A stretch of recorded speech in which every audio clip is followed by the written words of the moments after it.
Hello again, everybody, and welcome to another edition of Inside the Idaho Vandals with head coach Paul Petrino. I'm Dennis Patchen. Thanks so much for stopping by. Tired of the road yet? Real tired of it. It'll be great to be home. You know, get the fans out here, support us, and we'll be excited to be home and play for our home fans. Kind of a tale of two halves a little bit. The offense struggled a little bit in the first half, moved the football in the second half. Defense played very well, I thought, in the first half of play. What was the difference between the two halves? You know, it was probably more by the four quarters. You know, kind of broke it down last night, went over with the whole team. The first quarter, we had the ball 9 minutes and 50 seconds, and defense played great. The guy was 1 for 10 passing. We kind of forced the run. We tried to run it a lot to keep their offense on the sideline. What hurt us is we had 4 third downs where you go back and you watch it with the team, and if they were in that defense and we're in that set, you would have made the exact same calls. We just had some assignment or execution problems, really, not assignment problems. We just didn't execute the way we should have because we should have had the lead. You know, the defense was playing great. Offense, if we just execute a few of those third downs, we could have came out, on top. Then if you go to the fourth quarter, we had the ball 10 minutes and 40 seconds, and we won the fourth quarter 10-0. First quarter was 0-0, but we had the ball the whole time. So really, if you got to look for some positives, we really won the first and fourth quarter. And then in the second and third quarter, the defense didn't play as well, but we had 2 turnovers, and that plays a big role in it. The first score they get is because we turned the ball over offensively and give them good field position. And we had another turnover in the third quarter.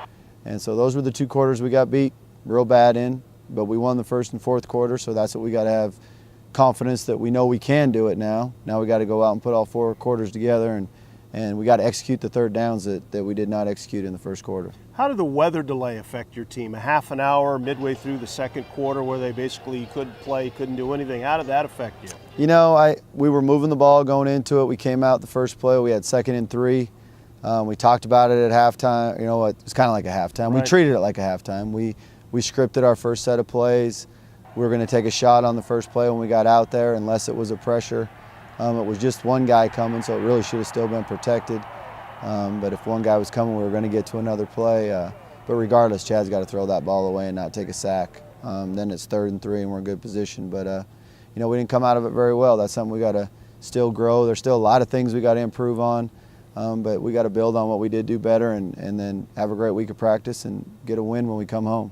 You and I talked about last week about the improvement is usually the biggest during the season from week 1 to week 2. What areas did you really like from your team playing at Wyoming last week that you saw some great strides, some great improvement? Again, it'd probably be by quarters. The first quarter I thought our defense played great. They came out, they were excited, they got after their quarterback, they made him miss a lot of throws. Then in the fourth quarter, our offense, those last 2 drives, we kept the ball in our hands, we executed. I was a little bit aggressive, which I might have to be right now. I might have to do it here this next game. I went for it on 3 fourth downs. We executed them all, in the fourth quarter, and that's probably something we're going to have to do right now to go win games. We're going to have to be a little bit more aggressive, stay in front of the chains, and if we get manageable fourth downs, go for it and keep the ball in our hands. So those are some things that we did well. I thought Mike LaGrone really played well in that fourth quarter. He's the guy that, converted a lot of those third downs. Defensively, I thought Max had his best game by far. He played hard, made some good plays for us, and Mark had another good game like he did the first game. Let's talk about the quarterbacks. Chad at times was good, at times he struggled, especially on third down early in the first half. You talked about that.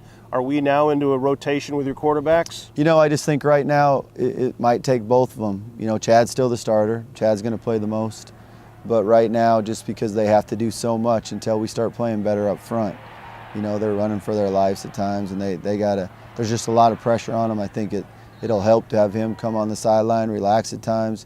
Josh can run, Josh can make plays, but right now it might take them both to get us down the field and score enough to win. So as of right now, they'll both be playing. You have seen glimpses of greatness from both sides of the football. Defense, offense has done some nice things. You just haven't been able to put it together for 60 minutes. How do you get a team to go from 2 quarters or 40 minutes to a complete 60 minutes? You just got to keep grinding. I don't know if there's just one exact way. I remember our first year at Utah State when I was there with John L. We lost our first 6 games, and we just kept grinding, and then we won 4 of our last 5, and then the next 2 years we won the conference both years and beat Utah both years. So, sometimes you just got to keep grinding away, and sometimes you'll beat teams later in the year that are better than the teams you lost to early in the year. But, the only thing I know is to work harder. You know, and so we're going to just keep working harder as coaches, working harder as players, and not flinch. You know, believe in the process, believe in what we do, and you know, kind of like I tell the players, be strong and have courage. You know, you gotta believe in what we're doing and keep grinding and keep doing it, and then have the courage to go out there and try to execute it. Throughout the season, we're going to introduce you to players on the University of Idaho team, some old faces, some new faces. And this week, we decided to feature Austin Rico, who's not only kicking for the Vandals, he's also punting. Alyssa Charleston had more with a talented young freshman from Spokane. Thanks, Dennis. Well, as you said, every other week we're going to be getting to know one Idaho Vandal football player so viewers can get a chance to know them kind of off the field a little bit. This week, we're with freshman Idaho kicker and punter Austin Rico. Austin, what made you choose Idaho? You know, it just kind of came down to it. They were gracious enough to offer me a scholarship to come play here. And, you know, I just like the opportunity to come down to Idaho. It's close to home, and as a kicker and punter, you got to love kicking inside the dome. Absolutely. Speaking of home, we also know your dad is a basketball coach. He used to coach you when you were younger. You were a phenomenal basketball player in high school. What has he been able to teach you that's helped you on the football field? You know, it's just as much on the court as it is off the court. Just, you know, never quit. And, I mean, basically the big thing for me is just, you know, stay positive. It's easy to get down on yourself in basketball and in football. I mean, one bad kick can, you know, kind of mess with you. But for the most part, it's just keep a positive mindset and look forward to the next shot, kick, whatever it may be. And for those of you who don't know, Austin holds the second longest field goal record in high school football, a 67-yarder. What was going through your head when you were about to kick that? I was a little anxious at the same time as, you know, I was excited because I wanted the opportunity to kick a long field goal. But the only problem was, you know, when wasn't going to get the opportunity. So this was kind of it, and 67 was one of those where you don't have to worry about it too much. You know, if I miss it, no one's going to expect me to make it, but just kind of put everything I had into it, and when they said it was good, it was just amazing. Nothing to lose, really. What was the celebration like? What did you feel like after?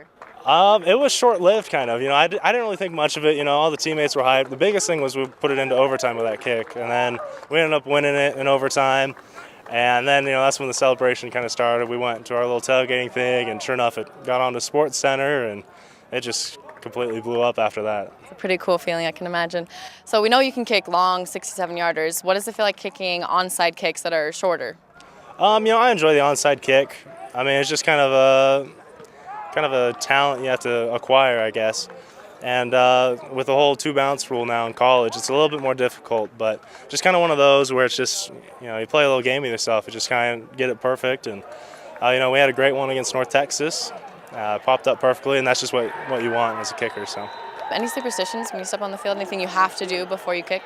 For some reason, I always seem to wipe off my hands. Punting, I always feel like my hands are going to get slick, and even kickoffs and PAT field goal, it's just every time I'm going to wipe off my hands, and you know, it just kind of calms me down in a sense.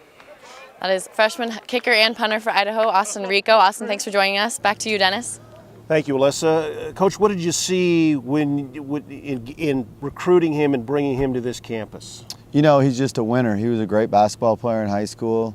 He's got an unbelievable talent. You know, his legs, real big time. He probably played as big a role as anyone in our defense playing well in the first quarter, to be honest with you. There's one time he kicks the ball from the 2-yard line, where he actually catches it and kicks it, and they start the next series on the 20.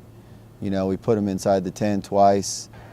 He had a great game. And our punt team, you know, you're looking for places where you had big improvement.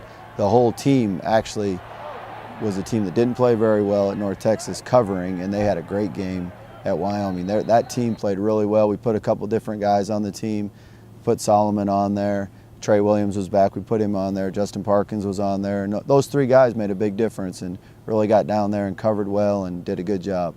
All right, when we come back, it's the home opener this week for the Idaho Vandals. We'll talk to the Coach Petrino about that first game here in the Dome. That's when Inside the Idaho Vandals continues.